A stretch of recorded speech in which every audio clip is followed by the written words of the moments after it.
Welcome back दोस्तों। आज हम बात करने वाले हैं इंडिया के हेल्थ केयर सिस्टम की। एक ऐसा टॉपिक जो 140 करोड़ लोगों की ज़िंदगी को डेली टच करता है। इस वीडियो में कोई चापलूसी नहीं होगी, ना कोई पॉलिटिकल एजेंडा होगा। यहाँ सिर्फ फैक्ट्स होंगे, डाटा होगा और ग्राउंड रियलिटी होगी। आज हम बात करेंगे उस सच्चाई की जो तब सामने आता है जब आपको या आपके किसी अपने को इंडिया में मेडिकल केयर की ज़रूरत पड़ती है। इस वीडियो के एंड तक आपको समझ आ जाएगा कि ये वही कंट्री है जो world class medical tourism offer करती है, लेकिन वहीं पर लोग बेसिक ट्रीटमेंट के लिए अपनी जमीन बेचने पर मजबूर हो रहे हैं।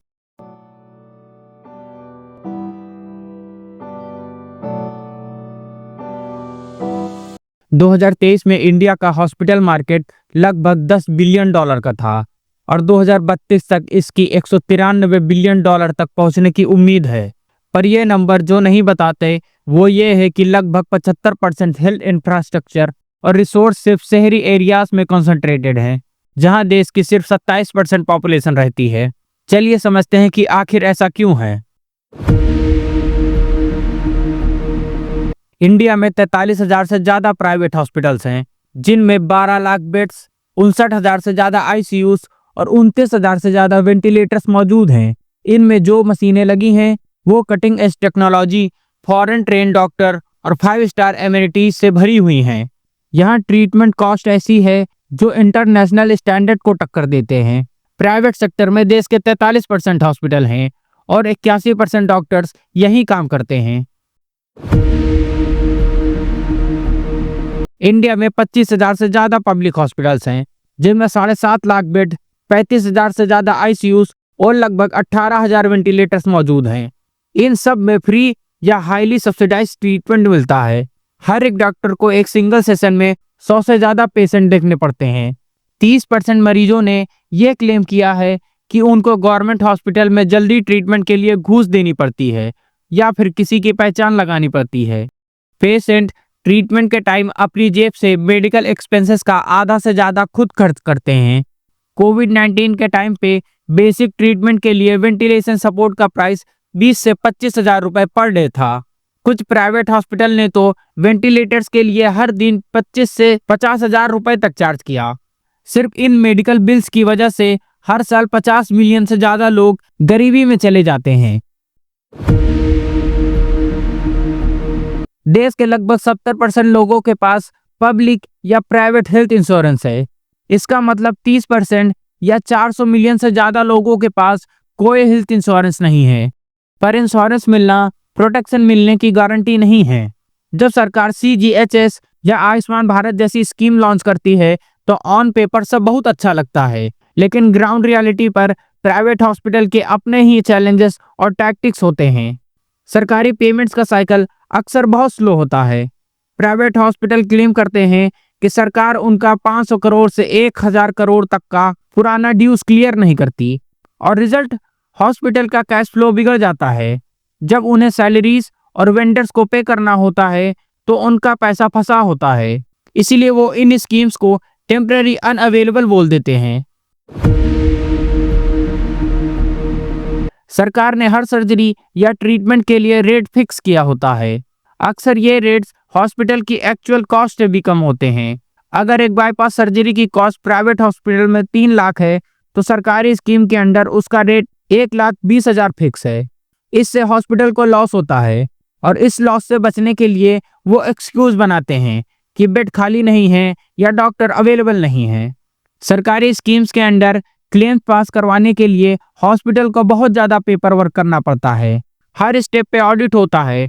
छोटी सी क्लिनिकल मिस्टेक से पूरा क्लेम रिजेक्ट हो जाता है। इस हेडेक से बचने के लिए हॉस्पिटल कैश पेइंग पेशेंट को ज्यादा प्रायोरिटी देते हैं। जब रेट बहुत कम फिक्स होते हैं तो हॉस्पिटल्स क्वालिटी मेंटेन नहीं कर पाते। वो सस्ते इम्प्लांट्स या जेनरिक दवाई यूज करते हैं जो पेशेंट के लिए रिस्क बन सकता है। बहुत से रिप्यूटेड हॉस्पिटल अपनी ब्रांड इमेज खराब होने के डर से इन स्कीम को एक्सेप्ट ही नहीं करते। अमीर लोग बेस्ट हॉस्पिटल में कैश या प्रीमियम इंश्योरेंस से इलाज करवाते हैं। बहुत ज्यादा गरीब लोग आयुष्मान भारत के भरोसे होते हैं और मिडिल क्लास लोग, इनके पास ना आयुष्मान भारत का कार्ड होता है और ना ही इतना पैसा कि कॉर्पोरेट हॉस्पिटल का बिल दे सकें। लोग पूछते हैं कि टैक्स का पैसा जाता कहाँ है। चलिए हेल्थ केयर का हिसाब देखते हैं। सरकार ने नेशनल हेल्थ पॉलिसी 2017 में ये वादा किया था कि हेल्थ केयर स्पेंडिंग को जीडीपी का 2.5% तक ले जाएंगे, लेकिन रियलिटी वित्तीय वर्ष 2026 में यह गिरकर सिर्फ 1.9 होने की उम्मीद है। अब दुनिया से कंपेयर कीजिए। चाइना में हेल्थ केयर खर्च का 56.7% उनकी सरकार खुद उठाती है। यूएसए, जहां हेल्थ केयर इतना महंगा है, वहां भी सरकार 50% से ज्यादा कंट्रीब्यूट करती है। ब्राजील में 41% है और इंडिया में यहाँ की सरकार सिर्फ 27% कंट्रीब्यूट करती है। इसका मतलब समझते हैं? अगर आप बीमार पड़ते हैं तो 70% से ज्यादा खर्च आपको खुद देना पड़ता है, चाहे आपने कितना भी टैक्स भरा हो। हमारी नेशनल हेल्थ पॉलिसी कहती है कि 1000 लोगों पर 2 बेड्स होने चाहिए, पर आज हम कहाँ हैं? सिर्फ 0.6 बेड्स। हमें 2026 के आखिर तक 30 लाख एक्स्ट्रा बेड चाहिए, 15 लाख डॉक्टर्स चाहिए और 24 लाख नर्स चाहिए। जब सिस्टम में इतनी भारी कमी हो, तभी प्राइवेट हॉस्पिटल अपनी मर्जी से रेट चार्ज करते हैं, क्योंकि उन्हें पता है कि सरकारी हॉस्पिटल में बेड मिलना लॉटरी लगने जैसा है। एक तो पैसा वैसे कम कलेक्ट हो रहा है, ऊपर से जो कलेक्ट भी हो रहा है वो हम पर खर्च नहीं हो रहा। सरकार गर्व से कहती है कि इंडिया का doctor to patient ratio 1 doctor पर 811 पेशेंट है। WHO कहता है कि यह आंकड़ा 1 डॉक्टर पर 1000 होना चाहिए। तो क्या हम सरप्लस में हैं? सच में इस नंबर में एक बहुत बड़ा झोल है। इस 811 के पीछे 7.5 लाख आयुष प्रैक्टिशनर छुपे हैं। अगर आप सिर्फ एलोपैथिक डॉक्टर्स को काउंट करें और उनमें से भी सिर्फ उन्हें जो एक्टिव हैं, तो ये रेशियो बिगड़कर 1 डॉक्टर पर 2700 मरीज हो जाता है। मतलब 1 डॉक्टर पर लगभग 3000 लोग। लेकिन असली दुख की बात तो अब आएगी। इंडिया की 70% पॉपुलेशन गांव में रहती है, लेकिन देश के 80% डॉक्टर्स शहरों में बैठे हुए हैं। गोवा और कर्नाटक में हालत तो फिर भी ठीक है। बिहार में 1 डॉक्टर 2000 लोगों को संभाल रहा है और गांव की रियलिटी, वहां 1 डॉक्टर पर 11,000 से ज्यादा पेशेंट मौजूद हैं। 11,000 लोगों पर सिर्फ 1 डॉक्टर। सोचिए, एक टैक्स पेयर जो रूरल एरिया में रहता है वो टैक्स तो उतना ही दे रहा है जितना शहर वाला, लेकिन उसके पास बेसिक मेडिकल केयर तक की एक्सेस नहीं है। गांव में देश के 70% लोग हैं, पर सिर्फ हॉस्पिटल बेड वो सिर्फ 40% हैं। यही वजह है कि जब गांव में कोई बीमार पड़ता है तो पूरा परिवार गरीबी रेखा के नीचे चला जाता है। गांव में रहने वाले लोग हेल्थ केयर सर्विस के लिए अक्सर 100 किलोमीटर तक का सफर तय करते हैं। हम टैक्स देते हैं ताकि सरकारी हॉस्पिटल बने, पर सरकारी हॉस्पिटल का हाल क्या है ये तो आपको पता ही है। एक टैक्स पेयर के पास चॉइस ही नहीं बचती, उसे मजबूरन प्राइवेट हॉस्पिटल में जाना पड़ता है। लेकिन क्या प्राइवेट हॉस्पिटल सेफ हैं? कुछ डॉक्टर ने एक्सपोज किया है कि उन पर प्रेशर होता है सर्जरी सेल करने का। एक सीनियर सर्जन को यहाँ तक कहा गया कि अगर उनके पास ऑपरेट करने के लिए इनफ पेशेंट नहीं है तो उन्हें फायर कर दिया जाएगा। सोचिए, जिस डॉक्टर को आप भगवान मानते हैं उसे सेल्समैन बनने पर मजबूर किया जा रहा है। आप वहाँ इलाज करवाने नहीं जा रहे, आप उनके लिए रेवेन्यू टारगेट हो, क्योंकि आपकी सरकार ने हेल्थ केयर पर स्पेंडिंग इतनी कम कर दी है जिसने प्राइवेट प्लेयर्स की मोनोपोली बना दी है। और अगर आपको लगता है कि सरकारी हॉस्पिटल में इलाज फ्री है तो एक और शौक के लिए तैयार हो जाइए। इन पेशेंट खर्चे का लगभग 50% पैसा तो सिर्फ दवाइयों में चला जाता है। मतलब टैक्स भरने के बाद भी और सरकारी हॉस्पिटल की लाइन में लगने के बाद भी आधे से ज्यादा दवाइयाँ आपको बाहर से अपनी जेब से खरीदनी पड़ रही हैं। तो सवाल फिर वही है, हमारा टैक्स आखिर जा कहाँ रहा है, अगर ना ढंग का डॉक्टर मिल रहा है और ना ही बेड और ना ही दवाइयाँ। जब मिडिल क्लास टैक्स और हेल्थ केयर की बात होती है तो आयुष्मान भारत सरकार का सबसे बड़ा जवाब होता है। 2018 में लॉन्च हुई ये स्कीम दुनिया की सबसे बड़ी हेल्थ इंश्योरेंस स्कीम है। इस स्कीम का गोल है कि एलिजिबल परिवार को साल का 5 लाख तक का फ्री इलाज मिलना चाहिए। नंबर्स तो काफी इंप्रेसिव है। 42 करोड़ से ज्यादा आयुष्मान कार्ड्स इशू हो चुके हैं। 8.5 करोड़ लोगों ने इसका फायदा उठाया है। सरकार ने लगभग 125 लाख करोड़ रुपए इस पर खर्च किए हैं और अब तो इसका एक्सपेंशन भी हो गया है। 70 साल से ऊपर के हर सीनियर सिटीजन को, चाहे उनकी इनकम कुछ भी हो, इस स्कीम से उनको कवर मिलेगा। इससे लगभग 6 करोड़ बुजुर्गों को राहत मिलने की उम्मीद है। लेकिन क्या यह कार्ड होना ही इलाज की गारंटी है? यहाँ आती है ग्राउंड रियलिटी। बहुत से प्राइवेट हॉस्पिटल आयुष्मान कार्ड देखकर ही मना कर देते हैं, क्योंकि सरकारी पैसे आने में महीनों लग जाते हैं।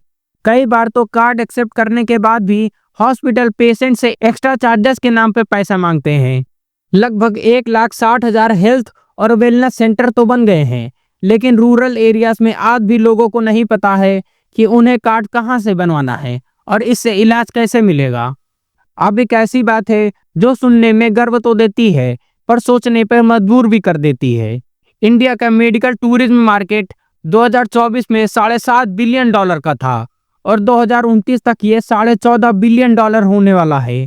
2023 में ही लगभग 6.5 लाख फॉरेनर इंडिया अपना इलाज करवाने आए।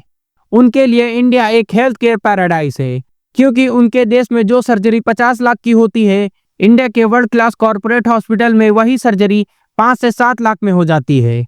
हमारे पास फॉरेनर के लिए वर्ल्ड क्लास डॉक्टर तो हैं, लेटेस्ट रोबोटिक्स भी है और 5 स्टार जैसे रिकवरी रूम्स भी हैं, लेकिन हमारे अपने सिटीजन्स, उनका क्या? उनके लिए कोई भी सुविधा नहीं है। एक तरफ हम फॉरेनर को अफोर्डेबल हेल्थ केयर एक्सपोर्ट कर रहे हैं, दूसरी तरफ एक आम Indian taxpayer basic access के लिए स्ट्रगल कर रहा है। हम मेडिकल हब तो बन गए हैं, पर किसके लिए? सिर्फ उनके लिए जो डॉलर्स में पे कर सकते हैं, या उनके लिए जिनके पास हैवी इंश्योरेंस है? एक सैलरीड मिडिल क्लास आदमी जो देश चलाने के लिए लगभग 30% तक टैक्स दे रहा है, वो आज भी उसी कॉर्पोरेट हॉस्पिटल के बाहर खड़ा होकर यही सोच रहा है कि क्या इस देश में सस्ता और अच्छा इलाज सिर्फ बाहर वालों के लिए है। हेल्थ केयर कोई लग्जरी नहीं है, ये एक बेसिक ह्यूमन राइट है। जब तक इंडिया इसे चेंज नहीं करेगा, तब तक लाखों लोग पैसे और अपनी हेल्थ के बीच में चूज करते रहेंगे। अगर इस वीडियो ने आपको इंडियन हेल्थ केयर की रियलिटी समझने में हेल्प की है, तो लाइक बटन जरूर प्रेस करें। और अगर ये वीडियो पसंद आई हो तो वीडियो को लाइक करना और चैनल को सब्सक्राइब कर देना। मैं मिलूंगा अगले वीडियो में।